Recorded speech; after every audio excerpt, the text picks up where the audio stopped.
Primera Pedro, capítulo 1, versículo 24, 25. Dice, porque toda carne es como hierba, y toda la gloria del hombre como flor de hierba. La hierba se seca y la flor se cae, mas la palabra del Señor permanece para siempre. Y esta es la palabra que por el Evangelio os ha sido anunciada. Padre, gracias por tu palabra. Gracias por esta oportunidad de abrirla. Obra en nuestras vidas, Señor. Pedimos en el nombre de Cristo. Amén. Ha sido realmente un tremendo privilegio para mí esta semana poder estar aquí y trayendo estas hojas, estas Biblias, hablar de ellas. Ha sido una pasión mía por unos cuantos años y coleccionando. He estado en algunas iglesias compartiendo, pero nunca de esta magnitud. Cuando empecé a poner las mesas el lunes con mi esposa, con mis hijos, pensé, bueno, van a ser 9 mesas de estas chiquitas y resultaron ser 16 y habían cosas que tuve que dejar en casa porque no entraban. Entonces ha sido para mí un tremendo gusto ver, para mí personalmente, esto ha sido algo que cambió mi vida, mi enfoque, mi dirección, al ver las obras, los trabajos de otros hombres, y los esfuerzos que ellos llevaron a cabo, y lo comparo a la mía, y me siento muy avergonzado. Estoy hablando ayer con un hermano, no me acuerdo quién era ahora, pero preguntándome si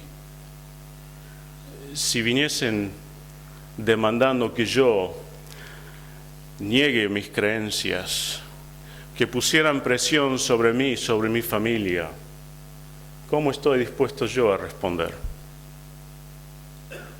¿Cómo estás tú dispuesto a responder?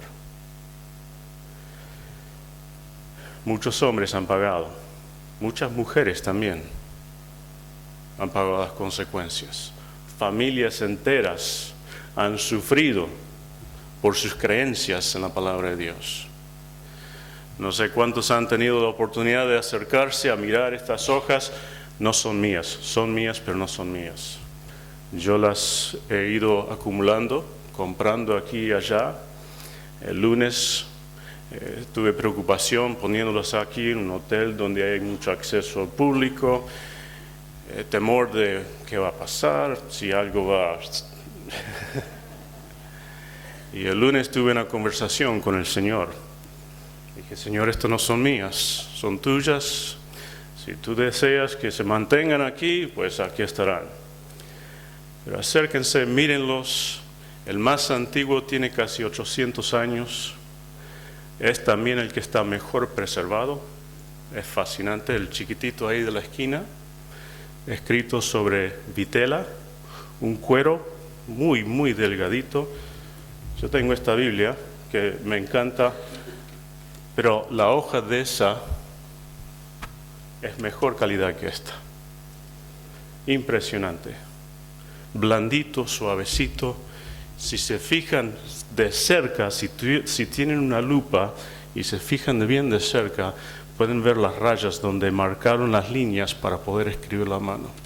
Los detalles son impresionantes. Está escrito en latín, impreso en París.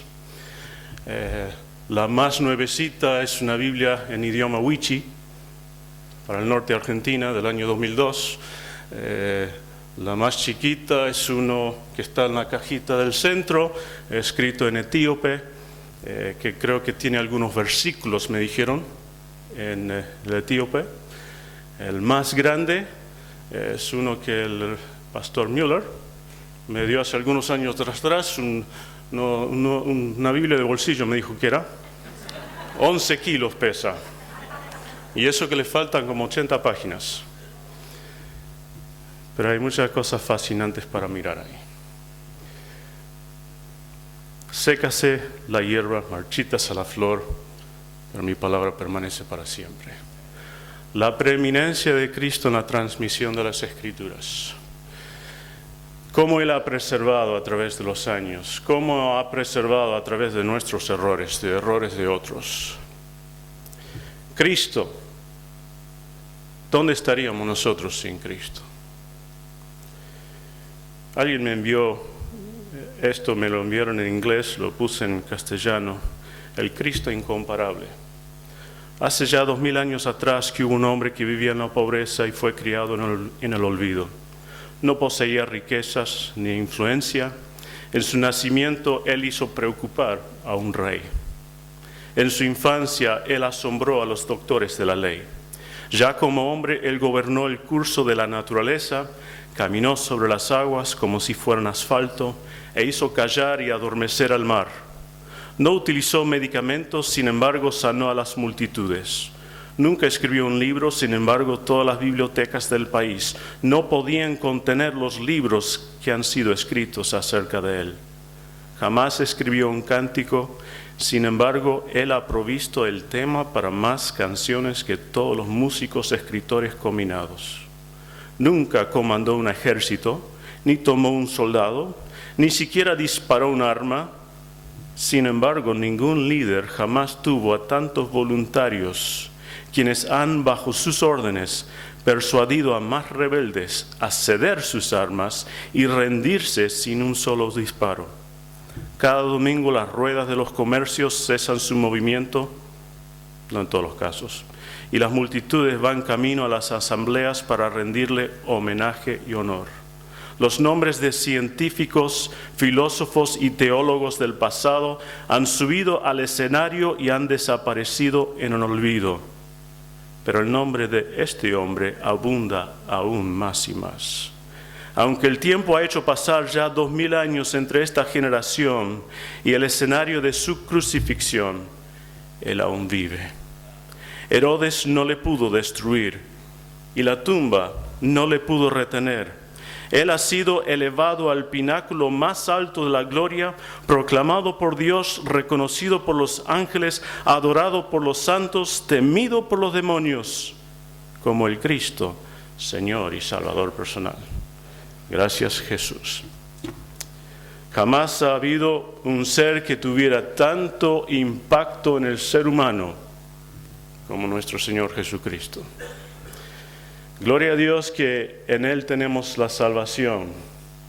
Gloria a Dios que en Cristo Jesús hemos sido adoptados en el amado. ¿Dónde estaríamos nosotros sin Cristo? Yo tengo el privilegio de haber nacido en un hogar cristiano, no por eso soy creyente. Haber sido criado bajo la tutela de mis padres, ayudando en el ministerio aquí mismo en Mar del Plata.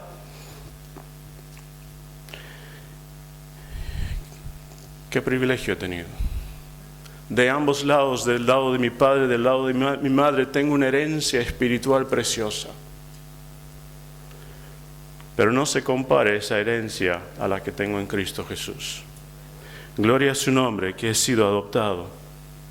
La palabra de Dios nos dice que el nombre de Jesús es sobre todo nombre.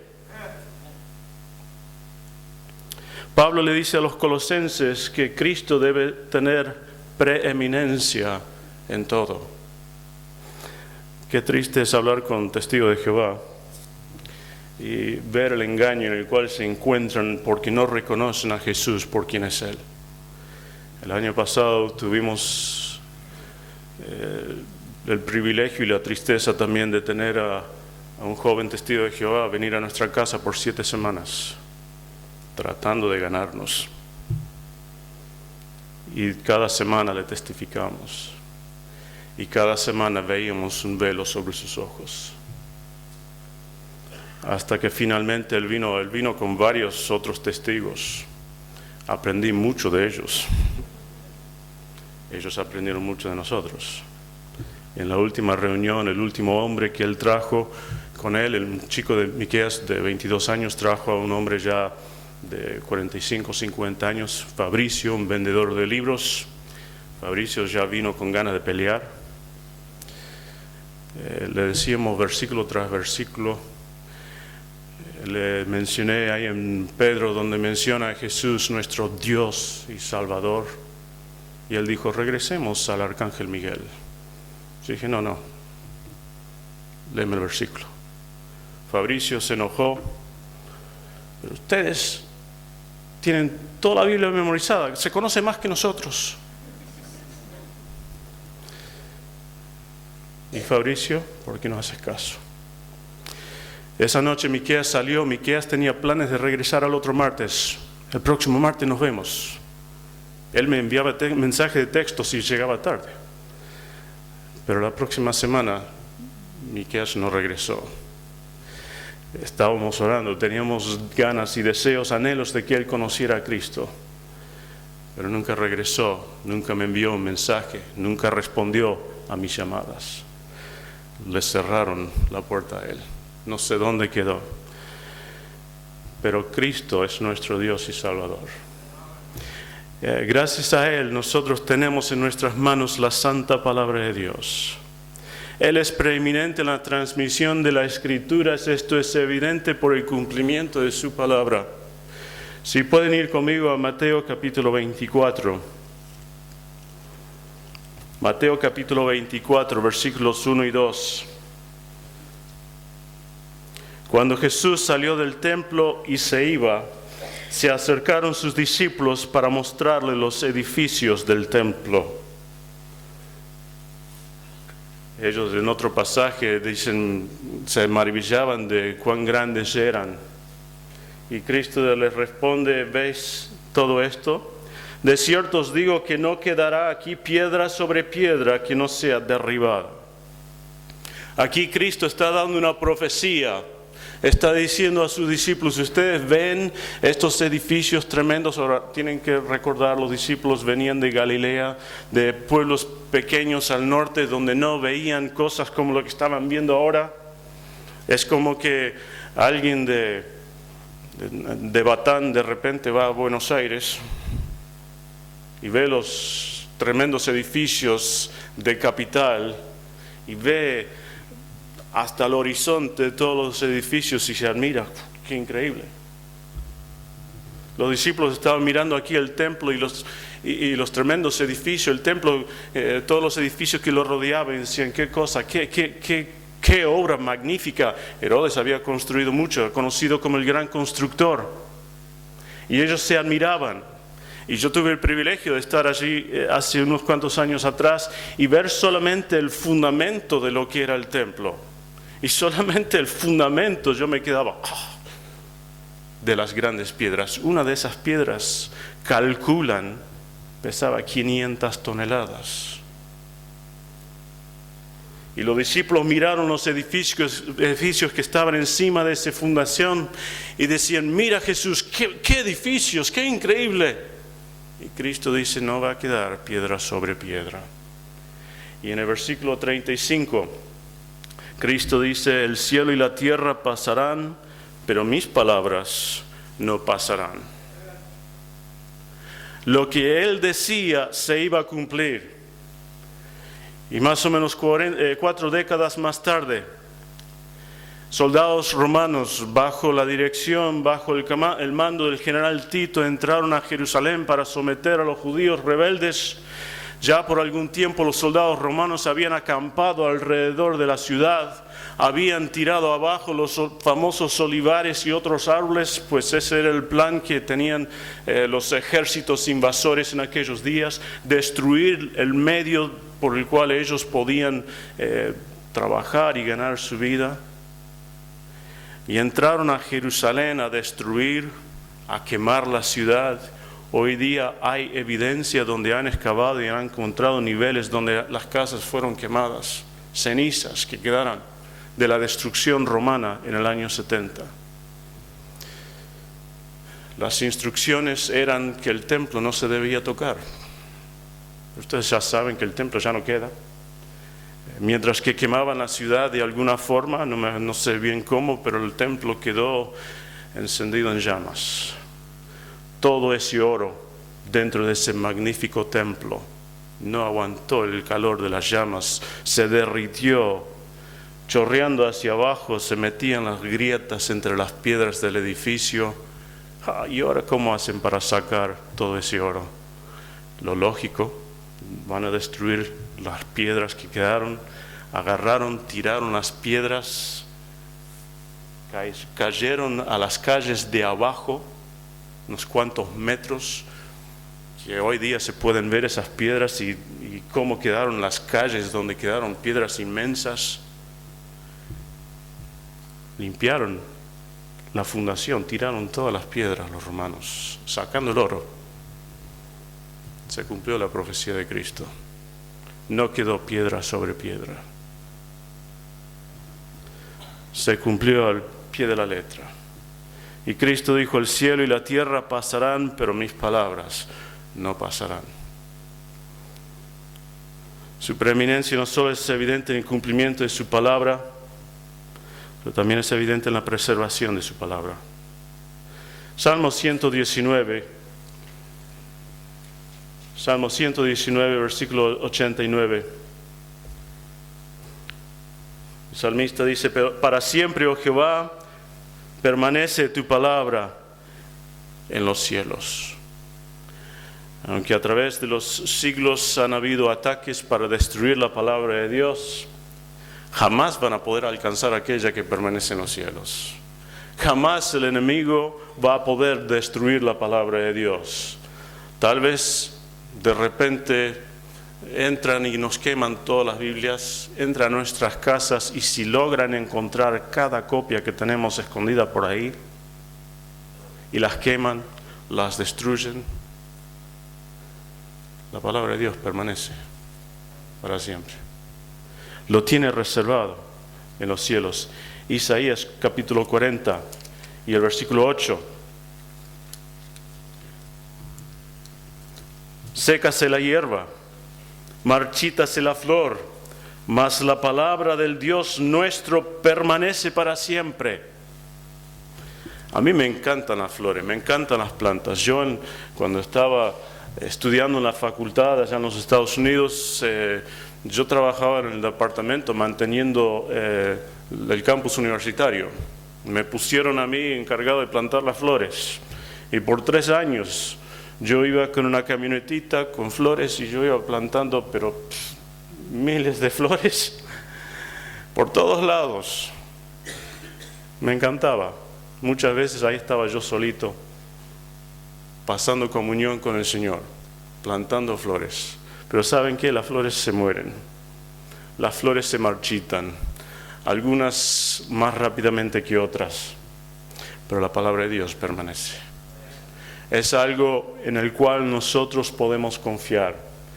¿En qué estás basando tu vida? ¿Cuál es tu fundamento?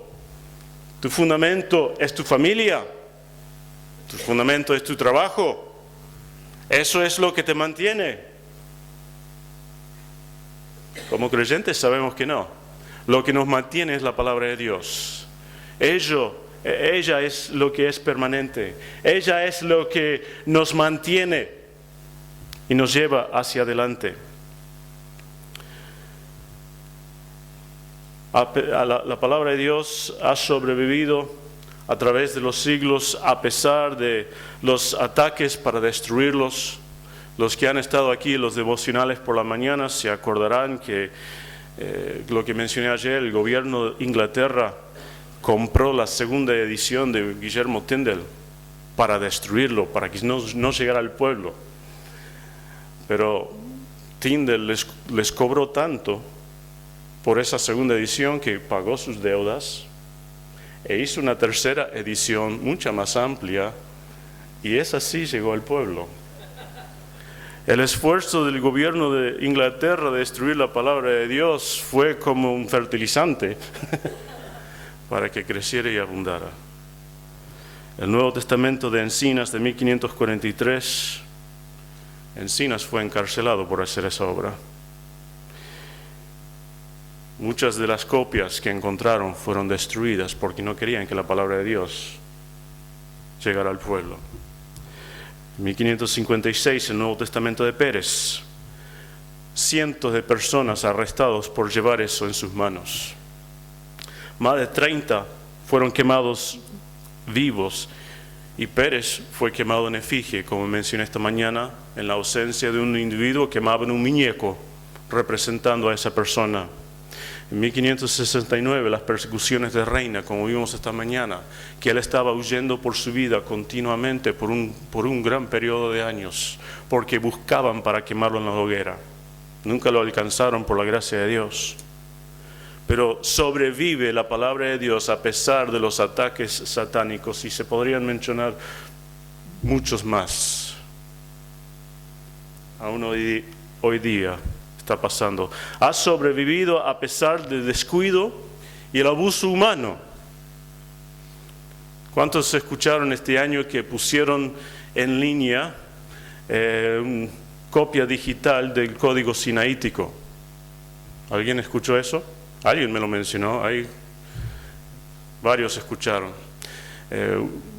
Uno de los manuscritos más antiguos que hay, alrededor del año 400, iban juntando los fragmentos de diferentes partes del mundo para digitalizarlo y lo pusieron en internet. Estos manuscritos fueron descubiertos en el año 1859 en el monasterio de Santa Catarina por un señor Tischendorf, un alemán. Él estaba visitando el monasterio y vio allí que los monjes estaban encendiendo ahí fuegos en la cocina, y que ahí al lado de la estufa estaban estos manuscritos antiguos y los estaban usando para encender el fuego. Y él dijo, y tardó más de 15 años, pero poco a poco él pudo rescatar, o diferentes individuos que se involucraron pudieron rescatar esos manuscritos que han sido útiles en los estudios y muchas otras cosas. En otros monasterios se descubrieron casos donde los monjes estaban usando esos tomos grandotes de la Biblia en los bancos para sentarse a la mesa para comer. No llegaban a la mesa o no sé qué, pero ahí estaban sentados encima de los tomos. Hermano, no tratemos así a nuestras Biblias. Los rollos del Mar Muerto que se descubrieron, hallados en las cuevas de Qumran por unos pastores árabes que estaban buscando a su cabra perdida. Arrojaron una piedra a las cuevas y escucharon crash. Y entrando encontraron cerámica rota, y adentro de la cerámica encontraron cuero envuelto y protegido con brea y no sé cuánto más. Y dijeron, aquí hay cuero, yo necesito zapatos. Fueron a un zapatero en Belén, quiero que me hagas unos zapatos con este cuero. Gracias a Dios el zapatero reconoció que era algo valioso y pudieron ser rescatados.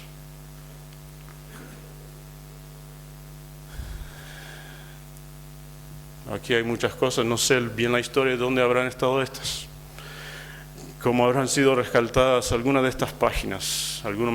Muchos me han preguntado, ¿de dónde los sacó? Los he comprado por ahí.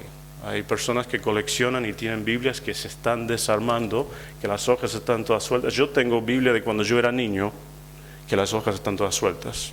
Es entendible que algo que tiene 600 años también estuviese un poco suelto. Y entonces los venden, página por página. Pero cuánto abuso también habrán sufrido algunos de estos. La Biblia ha sobrevivido a pesar de engaños modernos para desacreditar la Biblia. Algunas cosas que han pasado en años recientes, el Código Da Vinci hizo mucho en las mentes de aquellos que buscaban excusas para dejar la Biblia a un lado. Los agnósticos de los primeros siglos trataron de desacreditar mucho la palabra, y eso apareció mucho aquí en el Código Da Vinci. El Evangelio perdido de Judas, algo que se descubrió que cambia todo. Ahora sí, los cristianos van a tener que negar todo lo que han creído. No, son muchas mentiras allí. Eso venía del segundo siglo, no era contemporáneo con Jesús. Muchas mentiras. La palabra de Dios permanece a pesar de los ataques y sigue avanzando. En este año, en las islas de Micronesia, específicamente las islas de Marshall. Tenemos unos amigos misioneros. Publicaron en este año una Biblia en el lenguaje de los marshallíes. La palabra de Dios permanece. La palabra de Dios sigue adelante. Mateo capítulo 5, versículo 18.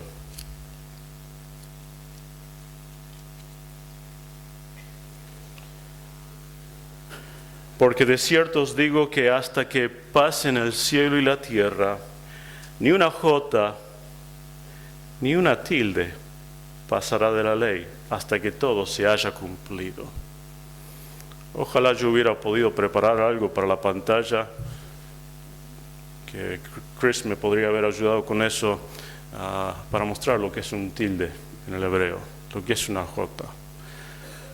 Jeremy me estaba mostrando el otro día lo que es un tilde, y realmente a mi ojo y al ojo de creo que el 99.9% de nosotros aquí ni siquiera veríamos que había algo allí presente cuando lo miramos.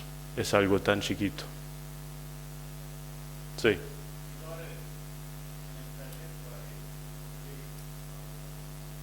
Muy bien, en el taller pueden ver lo que es un tilde.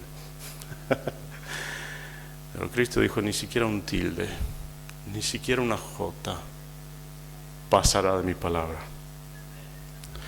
Su preeminencia no solo es evidente en el cumplimiento y preservación de su palabra, pero también es evidente en la verdad de su palabra.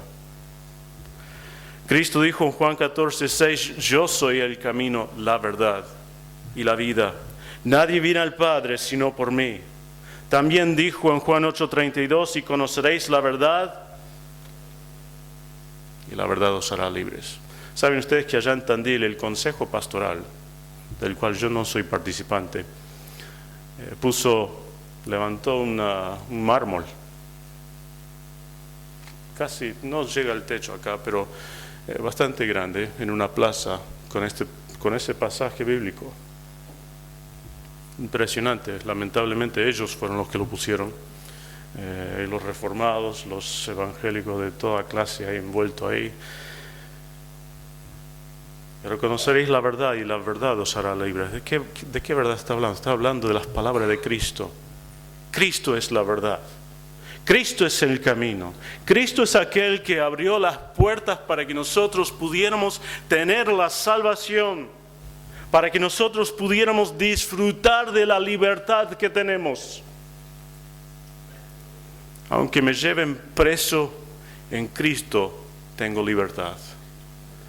Me perdonó de mis pecados. Salmo 89:2 nos dice que su palabra está afirmada en los cielos. Su verdad permanece para siempre. Martín Lutero un día se encontró estudiando la palabra de Dios. Romanos 5:1. Justificados pues por la fe. Allá apoyado contra esa columna hay un retrato de Martín Lutero, una obra de los años 1700, esa es una copia, donde el título de esa obra es Martín Lutero descubre la justificación por la fe. Martín Lutero estaba estudiando la palabra de Dios y encontró la verdad, y la verdad le hizo libre. Descubrió la justificación por la fe. El apóstol Pablo pudo declarar, yo sé a quién he creído y estoy seguro que es poderoso para guardar mi depósito para aquel día.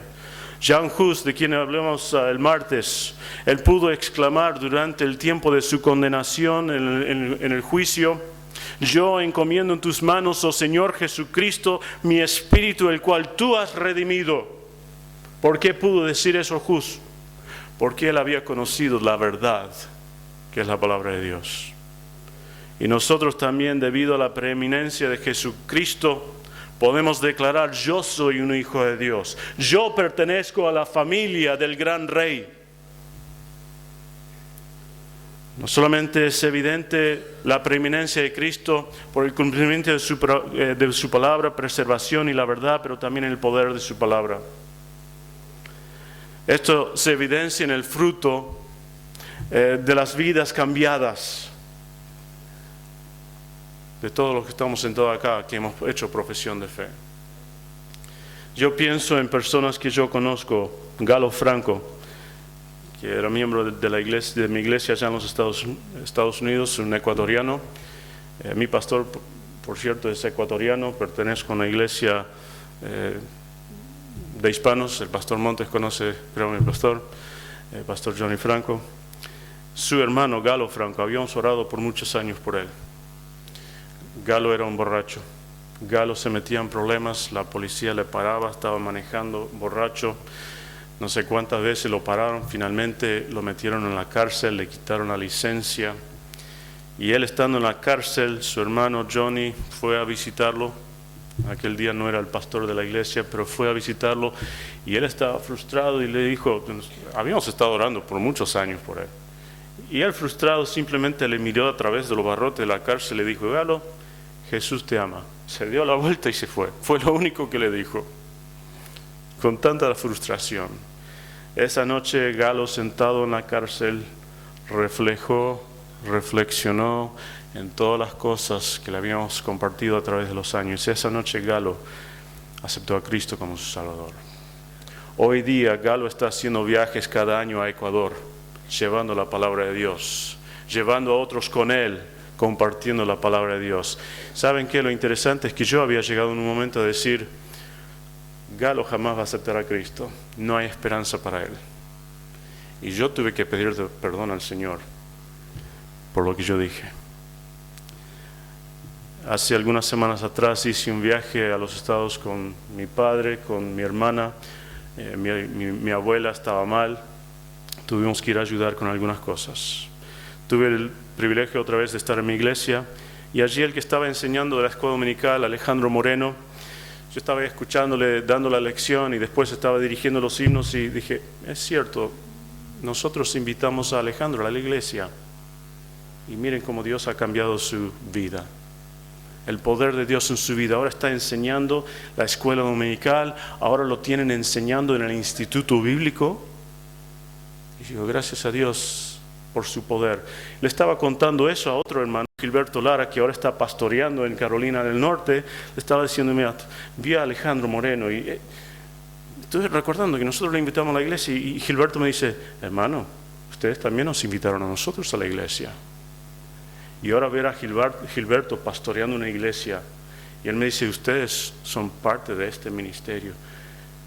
Dije, qué humillante el ver el poder de Dios en la vida de estos hermanos. Rumbo al aeropuerto para regresar a Argentina, un hermano guerrero me estaba llevando y yo le estaba contando de esto mismo, que lo de Alejandro Moreno y de Gilberto Lara. Y el hermano guerrero dice, hermano, ustedes también nos invitaron a nosotros a la iglesia. Y dije, qué bárbaro, el poder de Dios. Yo no fui, yo simplemente hice la invitación y ver a todos estos hermanos involucrados. Vidas cambiadas por el poder de la palabra de Cristo. Colosenses 3:16 dice, la palabra de Cristo mora en abundancia en vosotros. Después de todos los ejemplos bíblicos que hemos visto, de estos héroes del pasado, otra vez, para terminar, hago la pregunta, ¿qué precio pagaste por tu Biblia? ¿Qué precio estás pagando por lo que tienes en tus manos? El otro día cuando pregunté cuánto pagaron por la Biblia que llevan, alguien dijo 20 pesos, alguien dijo, no sé, 100, otro dijo 200. Pero otros han pagado con sus vidas, han pagado sufrimiento, tribulación. ¿Cuánto has pagado por tu Biblia? Quiero leer algo y con esto concluyo. La Biblia contiene la mente de Dios, la condición del hombre, el camino de salvación, la condición de pecadores y la felicidad de los creyentes. Sus doctrinas son santas, sus preceptos nos rigen, sus historias son verídicas y sus decisiones son inmutables. Léalo para ser sabio, créalo para estar a salvo y practícalo para ser santo. Ella contiene luz para dirigirte, alimento para sostenerte y consuelo para animarte. Es el mapa del viajero, la vara del peregrino, la brújula del piloto, la espada del soldado y el credo del creyente. Aquí el paraíso es restaurado, el cielo abierto y las puertas del infierno quedan expuestas. Cristo es su gran argumento. Nuestro bien es su diseño y su fin es la gloria de Dios. Debe llenar nuestra memoria, gobernar en nuestro corazón y guiar nuestras pisadas. Léalo lentamente.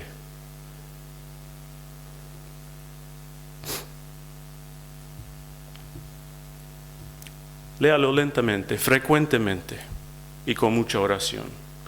Es una mina de riqueza, un paraíso de gloria y un río de placer.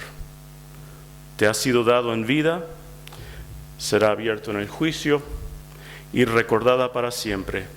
Involucra la más alta responsabilidad, recompensará la más grande labor y condenará a todo aquel que juega con su contenido. Padre amado, gracias por tu amor hacia nosotros. Gracias por tu palabra. Gracias por la preeminencia de Cristo en su transmisión. Y te ruego, Señor, que nos ayudes a cada uno de nosotros a vivir de acuerdo a ella cada día de nuestras vidas. Lo pedimos en el nombre de nuestro Señor Jesucristo.